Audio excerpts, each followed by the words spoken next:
Hey guys, so one of the things that you're going to need to know in addition to sorting data in Microsoft Excel is filtering data in Microsoft Excel, and it is the easiest thing on the planet, I promise you. Easier than making French toast, guaranteed. Have a look. Here we have a very large spreadsheet. Okay, I'm going to scroll down right to the bottom. It's got like 18,218 lines. I'm not kidding.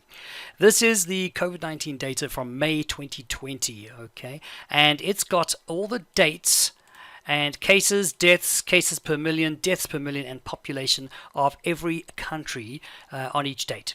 So it's kind of like really good data for creating graphs. That's why I gave this to you. But you might need to figure out, now, how am I going to get through all of this? How am I going to filter through all of this stuff? Super easy, guys. Watch this. I'm going to click on my first cell, which is location. So cell A1, data, and filter. There it is there. Almost clicked on sort. Sorry. Filter. Now, look what happens. On every one of these headings, okay, right at the top, I'm just going to make these a little wider for you so you can see what I'm doing. There we go. It's got a little arrow, like a drop down arrow.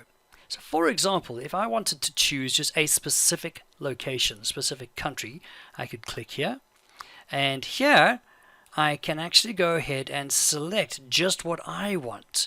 So I can deselect, select all, and I can go and, well, I mean, I can search if I wanted to, but if I just wanted to do a couple of the like Colombia, Comoros, Congo, I mean, they've nothing to do with each other, but there you go. I just want to select these countries. I click OK. It filters that entire list to show me just what I have selected. There they all are there.